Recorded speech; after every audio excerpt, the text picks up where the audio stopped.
morning students. Today I will start your SST class online. Dear students, for class 4 today's our topic is chapter number 16 local governments of India. India की जो local government है उसके बारे में हम इस chapter में read कर रहे हैं. So let's start. Dear students, कल का जो होमवर्क था आपका वो मैंने आपको बताया था. स्ट्रक्चर ऑफ पंचायत राज समिति आपको ड्रॉ करना है. आई होप आप लोगों ने ये ड्रॉ कर लिया होगा. So let's be read next page. Panchayati raj. Panchayati raj क्या होता है?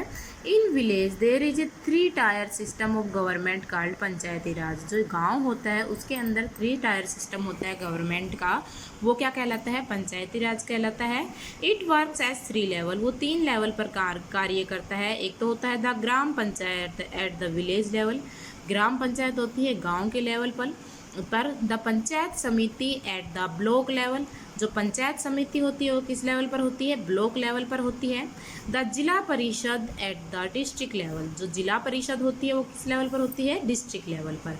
तो 3 टायर सिस्टम का मतलब होता है कि 3 लेवल्स पर जो हमारी पंचायत समिति है वो कार्य करती है. फर्स्ट हमारा होता है ग्राम पंचायत, सेकेंड पंचायती राज जो है हमारा वो 3 टायर्स पर काम करता है. 3 टायर सिस्टम पर. फर्स्ट ग्राम पंचायत, सेकंड पंचायत समिति, थर्ड जिला परिषद. अब इसके अंदर विलेज लेवल, ब्लॉक लेवल और डिस्ट्रिक्ट लेवल होते हैं. The Panchayati Raj is a system of governance of villages of India. जो पंचायती राज होती है वो गवर्नमेंट का गवर्नेंस का एक सिस्टम होती है गाँव के अंदर. It is a body of elected people. इसके अंदर जो चुने हुए लोग हैं वो कार्य करते हैं. इट हैज़ 5 और 8 मेंबर्स टू 8 मेंबर्स. इसके अंदर 5 से 8 मेंबर्स होते हैं.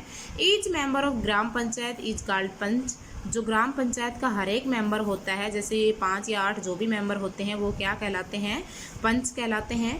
Panches are elected by a adult villager. Panch जो हैं वो किसके द्वारा चुने जाते हैं? गांव के बड़े बुजुर्गों के द्वारा चुने जाते हैं.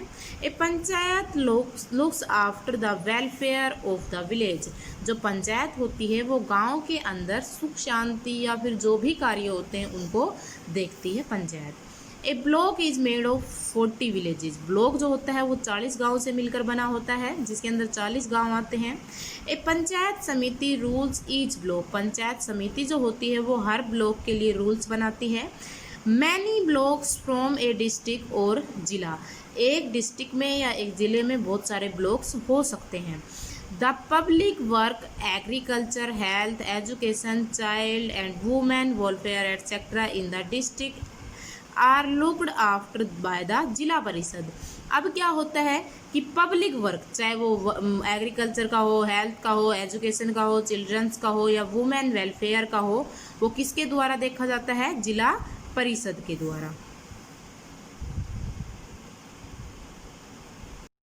डू यू नो, क्या आप ये जानते हैं? The head of gram panchayat is called a sarpanch. जो ग्राम पंचायत का हेड होता है उसे हम क्या कहते हैं?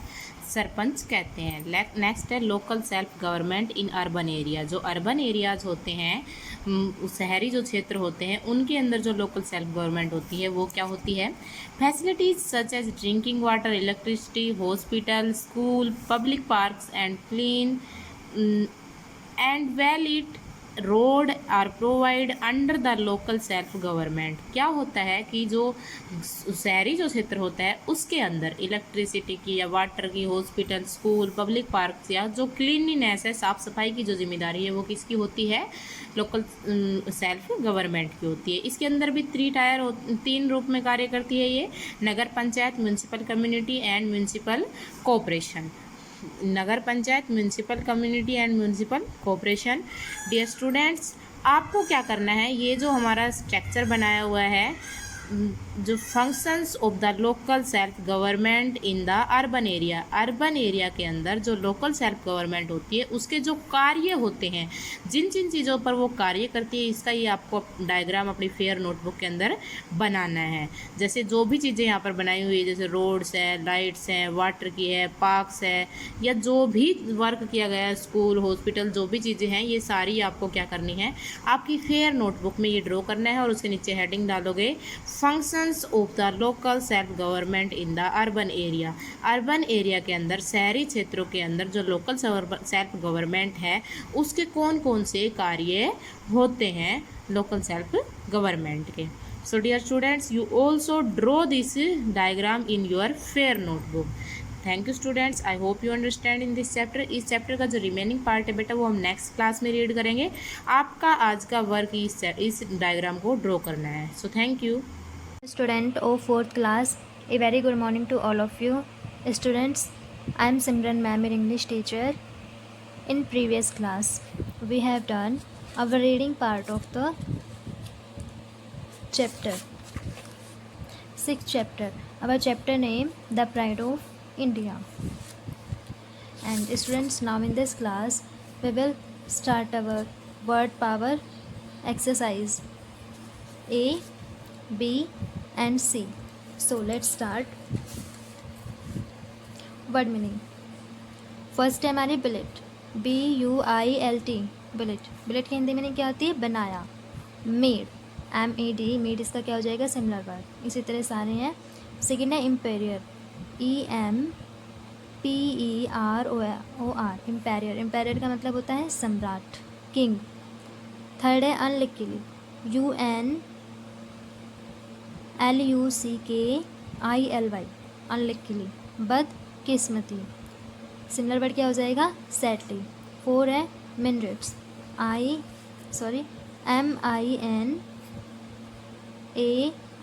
MINARETS, minarets.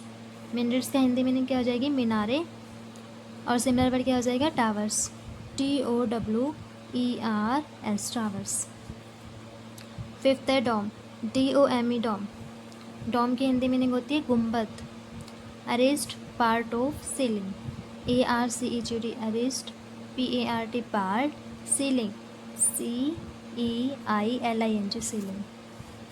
सिक्स्थ है कार्विंग, CARVING, कार्विंग। कार्विंग की हिंदी मीनिंग हो जाएगी लकड़ी की खुदाई। पैट्रन्स, PATTERNS, पैट्रन्स। सेवेंथ है वर्सेस, VERSES, वर्सेस। वर्सेस की हिंदी मीनिंग हो जाएगी छंद, और इसका सिमिलर वर्ड क्या हो जाएगा? Small poems. एट्थ है लॉम्स, LOMBS, लॉम्स। लॉम्स की हिंदी मीनिंग हो जाएगी अंग, और सिमिलर वर्ड क्या हो जाएगा? Burial place. नाइन्थ है अपना मोन्यूमेंट, MONUMENT, मोन्यूमेंट। मोन्यूमेंट का मतलब होता है स्मारकों, और इसका सिमिलर वर्ड क्या हो जाएगा? Masterpiece, MASTERPIECE, masterpiece. So students, ये हमारी कुछ इंपॉर्टेंट वर्ड मीनिंग्स थी। And now we start our exercise. Part A, choose the correct option. हमें करेक्ट ऑप्शन चूज़ करने हैं। फर्स्ट है the Taj Mahal is built on the bank of river blank. Taj Mahal कौन सी रिवर पर बना हुआ है? तो फर्स्ट है Ganga, B Yamuna, C Godavari and D mehndi. तो कौन सी रिवर पे बना हुआ था? वो यमुना रिवर पे। तो बी ऑप्शन क्या हो जाएगा हमारा? करेक्ट हो जाएगा। सेकंड है blank, Mahal was the wife of Shah Jahan. Shah Jahan की वाइफ का क्या नाम था? देखिए, फर्स्ट है जन्नत, B Mumtaz, C Padmini and D रुकिया। तो क्या नाम था उसका? मुमताज़। तो बी ऑप्शन क्या हो जाएगा इसमें? करेक्ट हो जाएगा। थर्ड है the walls of Taj Mahal has versus from the blank.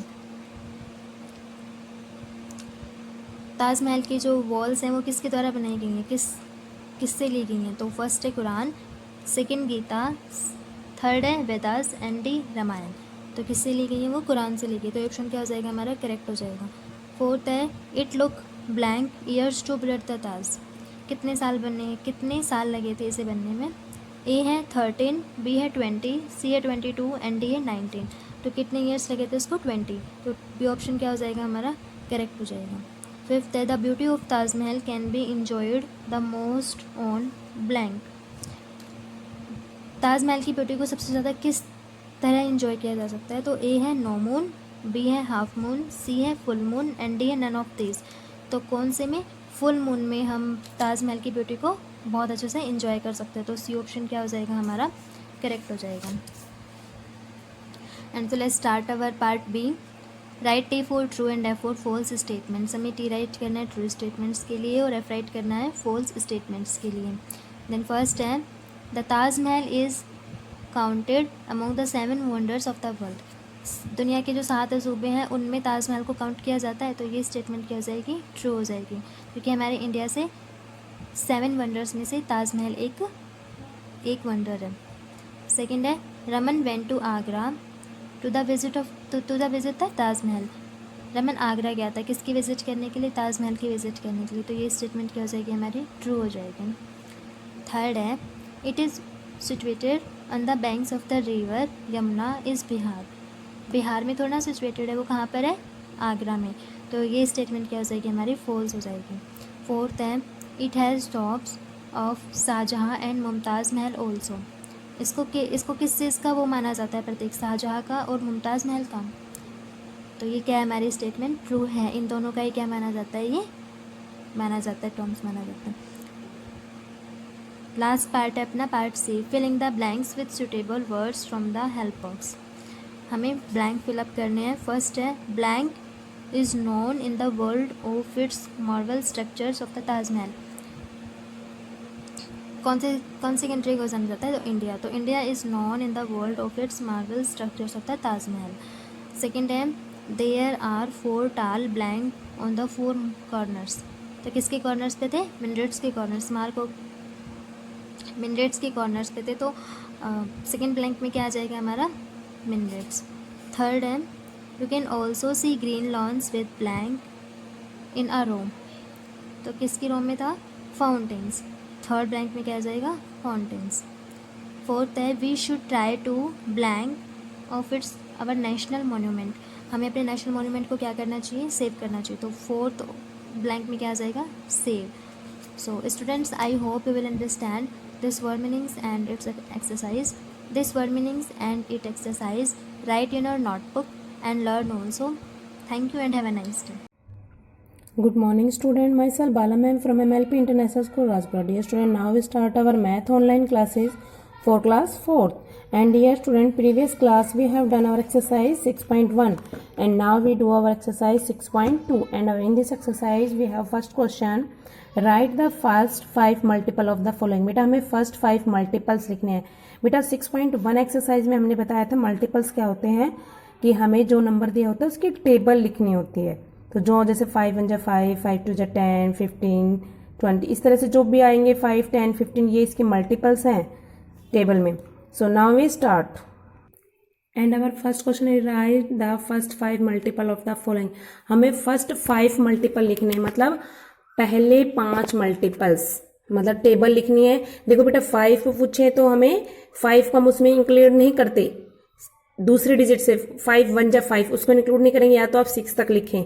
अब जैसे हम लिखेंगे 5 1 जा 5, 5 2 जा 10, 15, 5 3 जा 15, 5 4 जा 20, 5 5 जा 25, 5 6 जा 30. बेटा हमें 6 क्यों लिखे हैं, क्योंकि 5 मल्टीपल पूछे तो हम फर्स्ट डिजिट को काउंट नहीं करते, तो हमें आगे की 5 करनी है, 1 2 3 4 5. सो ये हमारे मल्टीपल्स हैं. एज इट इज हमारा क्वेश्चन नंबर एफ है. एफ के मल्टीपल लिखने थे तो हम 21 को काउंट नहीं करते हैं. 1 नंबर पे जो होता है हमें फर्स्ट 5 लिखने हैं तो हम 6 तक लिख देंगे. तो इस तरह हमारे मल्टीपल्स हो जाते हैं. Okay student, I think you understand very well our question number 1. And बेटा इट्स रिमेनिंग पार्ट्स आपने खुद करने हैं, जिससे आप इजीली आप प्रैक्टिस कर पाएंगे, और वो आपका होमवर्क भी है. So now we do our question number 2, fill in the blanks. हमें फिलअप्स करने हैं. बेटा ये 4 की टेबल है, इसको हमें कंप्लीट करना है. 4 और फिर इजिकल टू 4 1 जा 4, 4 2 जा क्या होता है 8, 4 3 जा 12, 4 4 जा 16, 20, 24, 4 7 जा 28. इस तरह आपने टेबल कंप्लीट करना है, इसको फिलअप्स. 30 पे 60, 90, 120, 150 एंड 180. ऐसे आप इनको कंप्लीट फिलअप्स कर देंगे. Okay student, I think you understand very well our question number 1 and 2. Remaining parts आपने खुद करने हैं इन क्वेश्चन को. Now we do our question number 3 and our question number 3 is write true और फॉल्स फॉर द फॉलोइंग. हमें true false करने हैं. And our first question is 1 is not a multiple of any number. जो 1 होता है किसी भी multiple number का मल्टीपल्स नहीं होता, तो ये बेटा ट्रू है. क्योंकि 5 वन जा होता है तो 5 डिजिट आती है, 1 नहीं होता किसी भी इसका। नेक्स्ट है 5, 10, 50, 20, 25 are the multiple of 10। Multiple of 10 means ये जो डिजिट दिए हमारे सब 10 की टेबल में आती है, नहीं आती है, तो सब 10 इसमें 10 और 20 आता है, 15, 25 नहीं आता, तो ये भी क्या है, false. Now third is C7 is a multiple of 9। बेटा ये थोड़ा सा मिस्टेक लिखा है इसमें क्वेश्चन में, तो यहाँ पर 7 की जगह तो हमारा ये डिजिट ऐसे होगी, यहाँ पर 49 आता और यहाँ पर 7, तब ये हमारा बनता है कि 49 is a multiple of 7 means 7 की टेबल में 49 आता है, तो ये क्या आता है, ट्रू। इसमें थोड़ी सी मिस्टेक है, इसको आप ठीक करें ना सी पार्ट में। Now 13 multiply by 7 is equal to 29 and 91 is a multiple of 7 और 13। तो देखिए बेटा 13 और 7 को मल्टीप्लाई करते हैं तो 19, और जो 19 1 है वो 7 से भी डिवाइड होता है और 13 से भी होता है, तो ये इसका मल्टीपल्स है, ये भी क्या है, true. Now we do our question number 4 and question number 4 is right third, fifth and seventh multiple of 15। तो बेटा हमें 15 की टेबल लिखनी है पर कंप्लीट नहीं लिखनी, हमें 15 3 जा लिखनी है 45, 15 5 जा 75 और 15 5 जा लिखनी है और 15 7 जा लिखनी है। तो आपका थर्ड हो गया 45, 5 हो गया 75 एंड 7 नंबर पे हो गया 105। इस तरह इसके मल्टीपल्स आप कर लेंगे। क्वेश्चन नंबर 5 है examine whether 220 is a multiple of 25। हमें फाइंड आउट करना 22 जो है मल्टीपल है 25 का। बेटा आप 25 की टेबल लिखें तो 25 8 जा क्या होता है हमारा, देखिए बेटा 25 8 जा तो 200 होता है, 25 9 जा होता है क्या, 225। तो बेटा 25 की टेबल में 220 नहीं आता और ना ही 220 25 से पूरा पूरा डिवाइड होता है, तो ये इसका मल्टीपल्स है बेटा, नो ये इसका मल्टीपल्स नहीं है। Now question number 7 6 is 192 is a multiple of 6। तो बेटा आपने 192 को 6 से डिवाइड करके देखना है ये से पूरा पूरा डिवाइड हो रहा है कि नहीं हो रहा है। ये पूरा डिवाइड हो रहा है तो 192 मल्टीपल है 6 का, yes. Now we do our question number 7 right all the multiple of 8 which lie between 39 and 70। Question number 7 में था हमें 8 के मल्टीपल्स लिखने हैं जो लाई करते हैं मतलब 39 और 70 के बीच में, जो 39 से बड़े और 70 से स्मॉल है, वो हमें मल्टीपल्स 8 के राइट करने हैं। तो देखिए 8 की टेबल में 40 आता है 5 पर, फिर 8 6 जा 8 7 जा 8 8 जा और 8 9 जो होता है 72, वो हमारा 70 से बड़ा है तो हम उसको राइट नहीं करेंगे। तो हमारे जो 8 के मल्टीपल्स हैं जो 39 और 70 के बीच में है वो ये है 40, 48, 56 and 64। And now our question number 8 is find whether the larger number is multiple of the smaller number or not। Question में दिया है कि जो हमारा लार्जर नंबर है 84 वो स्मॉलर नंबर का मल्टीपल है। मल्टीपल्स मतलब या तो बेटा आप देखें जो लार्जर नंबर है हमारा वो स्मॉल डिजिट की टेबल में आता है तो वो उसका मल्टीपल्स है, अगर टेबल में नहीं आ रहा है तो आप उसको डिवाइड करके देखिए, अगर पूरा पूरा डिवाइड हो रहा है तो भी उसका मल्टीपल्स होता है। तो देखिए बेटा जो 84 है वो 12 का मल्टीपल्स है बेटा, 12 से हम क्या होता है 84, तो इसकी टेबल में आ रहा है तो इसका मतलब ये क्या है, यस ये 84 जो है 12 का मल्टीपल्स है। Now we do our part E and our question is 16 and 257। 257 बेटा 16 की टेबल में नहीं आता, तब हम इसको 257 को 16 से डिवाइड करते हैं, 16 1 जा 16, हमने इसको माइनस किया 9 0 एंड 7, 16 6 जा 96 एंड रिमाइंडर बच गया हमारा 1। तो पूरा पूरा डिवाइड नहीं हो रहा, इसका मतलब क्या है 257 हमारा 16 का रिमाइंडर मल्टीपल्स नहीं है। Okay student, as it is you can do your remaining parts of question number 8. I think dear student you understand very well our exercise 6.2 question number 1st, 2nd, 3rd, 4th, 5th, 6th and 7th and 8th. Okay student, remaining parts आपने खुद करने हैं, जिस भी question में बचे हुए हैं वो आपका होमवर्क है। I think you understand very well our exercise. So thank you and have a nice day. Good morning students, I Rasmi ma'am, your science teacher from MLP International School Rajpura. Welcome back to our YouTube channel of MLP Group of School. Now students, we will start our science classes with the class 4th, and today we will start our new chapter, weather, water and air. Weather means क्या होता है? मौसम, water पानी, air हवा. यह हमारा new chapter है. Okay, today we will do difficult word of this chapter, so let's get start. First is breezy, B-R-E-E-Z-Y, breezy. Next is weather, W-E-A-T-H-E-R, weather. Third is revolution, R-E-V-O-L-U-T-I-O-N, revolution. Fourth is temperature, T-E-M-P-E-R-A-T-U-R-E, temperature. Next is fifth, atmosphere, A-T-M-O-S-P-H-E-R-E, atmosphere. And sixth is humidity, H-U-M-I-D-I-T-Y, humidity. And seven is evaporation, E-V-A-P-O-R-A-T-I-O-N, evaporation. So student, these are difficult word of chapter 10. You will write in your fair notebook of science and learn also. Okay students, today we will start our new chapter 10, weather, water and air, on page number 94. Okay, so weather means क्या होता है? मौसम, water पानी, air हवा. Okay student, in this chapter we will discuss these topics. What is weather, the sun's role, effect on water, water cycle, effect on air, sea, land and land base. Okay students, so let me get start. Some days are sunny and hot. कुछ दिन कैसे होते हैं? कई बार ऐसा होता है Sunny days होते हैं, गर्मी होती है. सम डेज आर क्लाउडी, कुछ दिन ऐसे होते हैं जब क्या होता है, कई दिनों में क्लाउडी होते हैं, बादल होते हैं, रेनी होते हैं. While some days are very breezy, और कुछ ऐसे होते हैं जब तूफान आ जाता है. Words such as sunny, hot, cloudy, rainy and breezy are words that help us describe the weather. ये कुछ words हैं students जो क्या describe करते हैं? weather को describe करते हैं, मौसम को describe करते हैं. ठीक है, कि हमारा मौसम इस टाइम पे कैसा है. Student, this is the picture of sunny day. Okay, sunny day and cloudy day. Now our next topic is what is weather. Weather क्या होता है?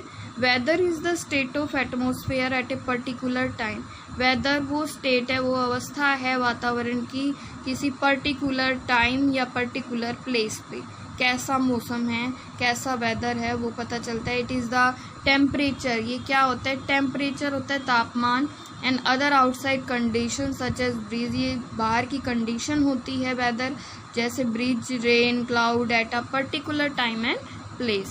The changes in the state of water and air cause the day to day change in weather. जैसे जैसे water और air में change होता है तो हमारे वेदर में भी चेंज होता है. How the sun affects weather. Sun weather पे, मौसम पे कैसे अफेक्ट डालता है? We have learned how the movements of the earth around the sun. हम ये पढ़ेंगे कि जो मूवमेंट है अर्थ का सन के अराउंड वो, और रिवोल्यूशन जो होता है कॉजेज चेंजिंग सीजन. रिवोल्यूशन से क्या होता है? सीजन चेंज होते हैं. The movement of the earth on its own axis, जो अर्थ का मूवमेंट है अपने ही एक्सिस पे, उसको क्या कहते हैं हम? रोटेशन. उसकी वजह से क्या चेंज होते हैं? Rotation causes days and night, उसकी वजह से रात और दिन चेंज होते हैं. Apart from the sun also affect the weather change on earth. ठीक है, इससे अलग क्या है? जो सन है वो क्या करता है? अफेक्ट डालता है किस पे? वेदर पे. ठीक है. And earth by causing changes in the state of water and air. तो उससे क्या होते हैं? अर्थ पे वाटर और एयर में चेंजमेंट होती है. ठीक है. Affect on water. वाटर में कैसे अफेक्ट होता है? The sun has a huge effect on the water bodies present on earth. जितनी भी वाटर बॉडीज प्रेजेंट हैं अर्थ पे, वो सन अफेक्ट डालता है उन सभी पे. The sun shines on the surface of ocean and lakes. जब ओशन और लेक्स के सरफेस पे सन साइन करता है, चमकता है, causing the particles of water to evaporate. तो जो पानी है वो क्या करता है, भाप बन के उठने लग जाता है, इवेपोरेट करने लग जाता है। The more the sun heats the, जैसे जैसे ज़्यादा सन जो है वो पानी को ज़्यादा गर्म करेगा ओशियंस में, तो क्या होगा उससे, फास्टर इट पार्टिकल्स मूव और इवेपोरेट। जितना ज़्यादा करेगा उतना ज़्यादा पार्टिकल्स जो होंगे वाटर के वो ज़्यादा इवेपोरेट करेंगे in the atmosphere as water vapour. Atmosphere में इवेपोरेट हो जाएंगे एज ए वाटर वेपर। ठीक है। ह्यूमिडिटी क्या होती है, नमी। Humidity is the amount of water vapour in the air. Humidity क्या होती है, नमी होती है जो वाटर वेपर किसमें, एयर में प्रेजेंट होते हैं। The more the water vapour the more is the humidity. ज़्यादा वाटर वेपर होंगे तो ज़्यादा ह्यूमिडिटी हो जाएगी, नमी हो जाएगी। The higher the water vapour rise, जितने ज़्यादा वाटर वेपर राइज होंगे the cooler it's get. The particles of water slow down and stick together. ज़्यादा पार्टिकल्स जो वाटर वेपर हैं वो क्या होंगे, कम होने स्टार्ट हो जाएंगे तो वो स्टिक हो जाते, चिपकने स्टार्ट हो जाते हैं। ठीक है। और फिर उसके बाद क्या होगा, कंडेंस हो जाएंगे, गाढ़े हो जाएंगे वो एक दूसरे के साथ एज दे कूल। जैसे जैसे वो ठंडे होंगे तो वो एक दूसरे के साथ स्टिक होने लग जाते हैं। देखो क्लाउड, तो वो क्या बना देते हैं स्टूडेंट्स, क्लाउड बना देते हैं। Water droplets continue to combine inside the cloud. बादलों के अंदर जो पानी की बूंदें होती है वो लगातार एक दूसरे के साथ कंबाइन होती रहती है। When they get big and heavy enough, जब बादल ज़्यादा भारी हो जाते हैं, बड़े हो जाते हैं, दे फॉल एज प्रेसिपिटेशन, तो वो प्रेसिपिटेशन तलछट की तरह नीचे गिरने लग जाते हैं बारिश के रूप में। प्रेसिपिटेशन में फॉल एज रेन। प्रेसिपिटेशन क्या है, जो रेन है, स्नो है, स्लीट हैं, ठीक है, हेल है, ओले हैं, ये जो भी क्लाउड से, बादल से आते हैं वो सभी क्या है, precipitation.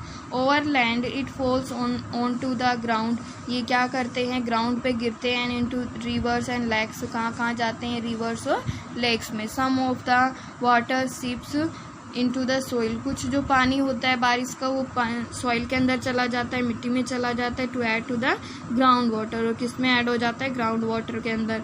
This process through which the water on earth moves, जिस प्रोसेस में वाटर क्या करता है, अर्थ पे मूव करता है। And cause change in weather, और वेदर में चेंज करता है। तो जैसे जैसे स्टूडेंट्स वेदर में चेंज होता है is called the water cycle. तो इसको हम क्या कहते हैं, वाटर साइकिल कहते हैं, जल चक्र कहते हैं। ठीक है। Without the sun neither the water cycle, अगर सन नहीं होगा तो वाटर साइकिल भी नहीं होगी। Would occur NOR would be have clouds rain और वेदर, तो हमारे पास क्या नहीं होगा, क्लाउड्स भी नहीं बनेंगे, रेन भी नहीं आएगी, वेदर भी नहीं होगा अगर सन ही नहीं होगा तो। Okay students, this is the picture of water cycle. We will draw in your fair notebook of science. Okay, colorful. And the sun heats the ocean water. sun क्या करता है, जो oceans होते हैं उनके वाटर को क्या करते हैं, sun heat करता है। ओके स्टूडेंट्स, नेक्स्ट पॉइंट क्या है, the water evaporates and rise into the air। जो वाटर हैं वो evaporate होते हैं और एयर में rise हो जाते हैं। Okay. Next is water vapour cools and condense to become droplets which form cloud. और जो वाटर वेपर होते हैं जब ठंडे हो जाते हैं तो ड्रॉप बन जाती है वाटर की, और जो क्या बनाते हैं, क्लाउड्स बनाते हैं।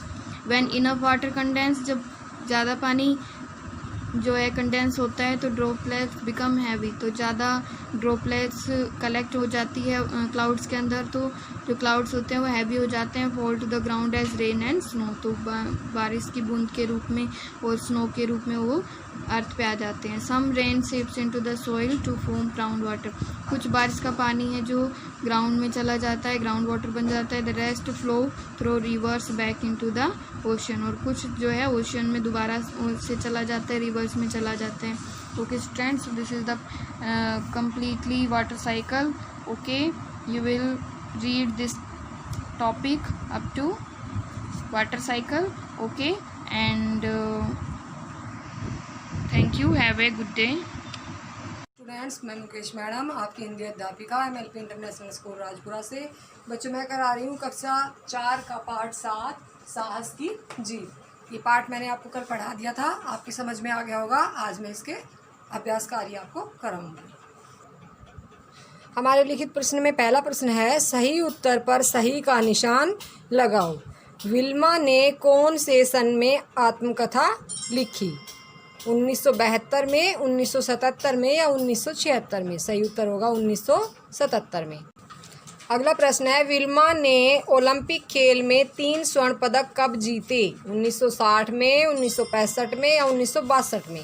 तो सही उत्तर होगा 1960 में। विल्मा ने ओलंपिक खेल में 3 स्वर्ण पदक कब जीते? 1960 में, 1965 में या 1962 में? तो सही उत्तर होगा 1960 में। अगला प्रश्न है, विल्मा को किस देश के उपराष्ट्रपति ने ऑपरेशन चैंप में भाग लेने के लिए बुलाया? भारत के, जापान के या अमेरिका के? तो सही उत्तर क्या होगा? अमेरिका के। अगला प्रश्न है, विल्मा रुडोल्फ का जन्म कब हुआ था? 23 जून 1939, 23 मार्च 1940 या 23 जून 1940? तो सही उत्तर होगा 23 जून 1940। अगला प्रश्न है, सही वाक्य पर सही और गलत वाक्य पर गलत का निशान लगाओ। विल्मा ने सन 1977 में आत्मकथा लिखी। सही है, यहाँ पर आप सही का निशान लगाएंगे।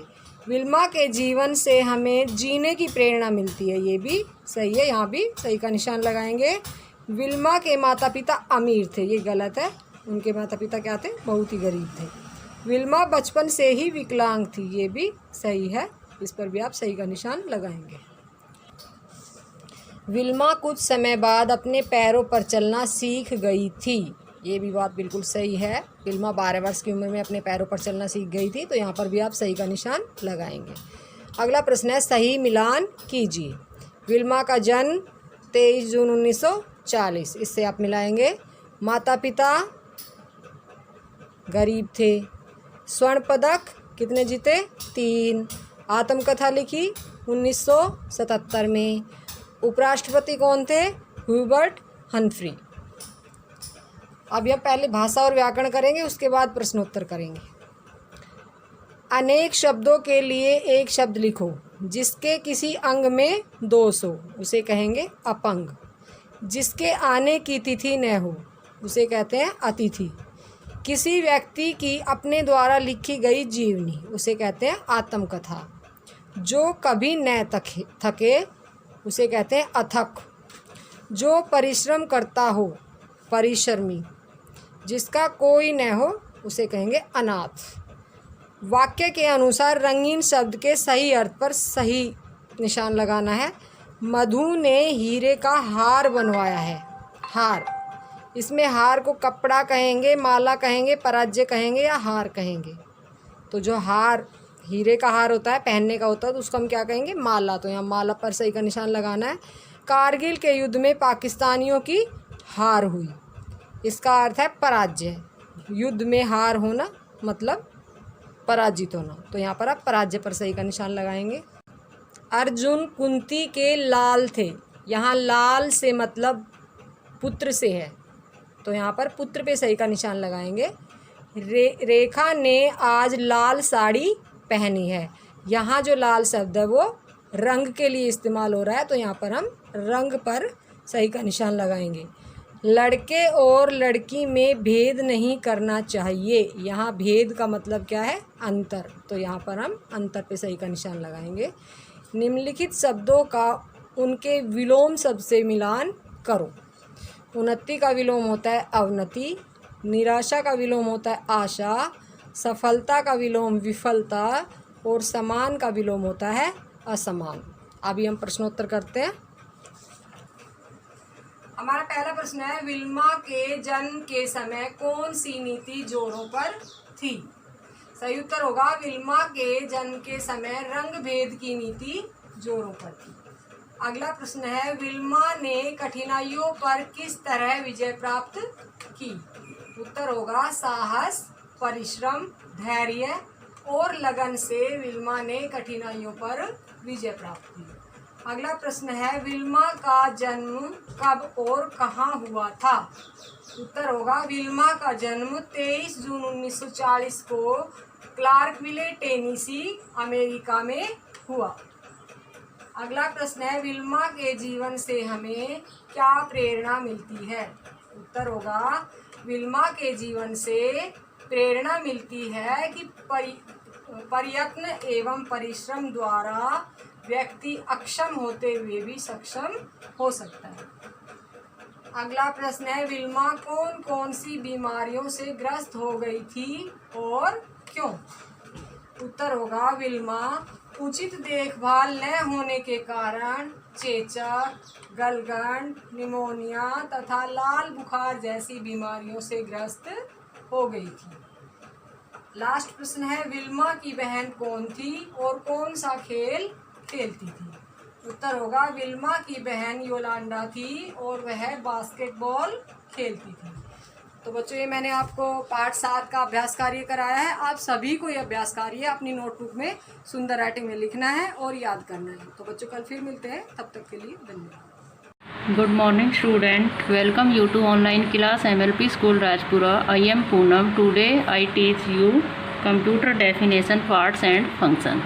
As you know student, computer is an electronic device. It works very fast and gives accurate results. A computer has different parts to do different jobs. Do you know that computer is also called a system? So student, today we discuss in computer definition, parts, function and its advantage. An electronic data processing device which require input raw data from processing and generate the output in desired form. सबसे पहले क्या करते हैं हम? इन data input करते हैं, रो data, then processing होती है और उसके बाद क्या होता है? जनरेट आउटपुट, रिजल्ट डिस्प्ले होता है। It store the data in its memory which can be access any number of times for reference from its memory. क्या होता है? ये डाटा स्टोर करता है ऑन इट्स मेमोरी, अपनी मेमोरी में। It is made up of a lot of electronic software and mechanical parts. A computer is divided into 3 basic units. कौन सी होती है वो 3 basic units? Input unit, central processing unit and output unit. Input में क्या होता है? सबसे पहले हम डाटा इनपुट करते हैं, देन ये प्रोसेसिंग होती है सीपीयू के अंडर में, और क्या होता है? Result display. These unit are defined as a blue. Input unit क्या होती है? As the name suggest, this unit contain device with the help of which the data is enter into the computer. जैसे name से स्पष्ट है कि इस की हेल्प से क्या करते हैं हम? डाटा इनपुट करते हैं, डाटा एंटर करते हैं। This unit is basic requirement for computer system. ये कंप्यूटर सिस्टम की क्या है? हमारी basic requirement, essential requirement. The input device are of many types such as keyboard, mouse, joystick, microphone, camera etcetera. Input device give different set of input value converted into a form understandable to the computer. Next है Central Processing Unit means CPU. CPU is known as brain of computer. CPU क्या कहते हैं हम? Brain of computer, as a known as brain of computer. It perform all types of data processing operation as required by programmer. ये क्या करता है? Data processing required by the programmer. It store all the data, intermediate result and instruction as given by the programmer. क्या करता है? ये store data करता है, इंटरमीडिएट रिजल्ट डिस्प्ले करता है, instruction as given by programmer mean user in the form of code program. Central processing unit control the operation of each part of computer. क्या करता है? कंट्रोल करने का काम किसका होता है? सीपीयू का। It has following 3 components. CPU के 3 कंपोनेंट्स होते हैं ALU arithmetical and logical unit, arithmetical logic unit, memory unit and control unit. ये 3 यूनिट्स होते हैं इसके, arithmetic logic unit, memory unit and control unit. Next one is output unit. The device with the help of we get the information from the computer are known as the output device. क्या होता है? इस device की help से क्या होती है? हमें इंफॉर्मेशन मिलती है एज ए आउटपुट। रिजल्ट के लिए। Output unit is interface between the computer and a user. Output unit क्या इंटरफेस करता है? कंप्यूटर एंड ए यूजर के बीच में। Output device notify the information display into a form which understandable by the computer user. Today work is fill in the blank. First is dash stand for central processing unit. Dash stand for central processing unit. Second है dash is use for typing. Typing के लिए हम किसका use करते हैं? Next third है mouse is an dash device. Mouse is an dash device. यहाँ पे माउस का बताना हमें इनपुट डिवाइस है या फिर output. Next one is printer is an dash device. यहाँ पे प्रिंटर का बताना है, प्रिंटर इज एन इनपुट या output device. Next one is dash give us display result. Result display कहाँ पे होता है या रिजल्ट शो कहाँ पे होता है? Next one is computer is an dash device या मशीन। तो क्या होगा यहाँ पे? Computer is an dash device या फिर machine. Next one is dash is brain या हार्ट ऑफ कंप्यूटर। तो यहाँ पे ब्रेन या हार्ट क्या होता है कंप्यूटर का? Next one is the role of CPU is to do dash. CPU का काम क्या होता है? नेक्स्ट है keyboard is an dash device. Keyboard कौन सा डिवाइस होता है? इनपुट या आउटपुट। नेक्स्ट है एक computer is divided into dash basic unit. Computer को कितने यूनिट में डिवाइड किया गया है? All student do all work in pair notebook. Thank you, have a nice day.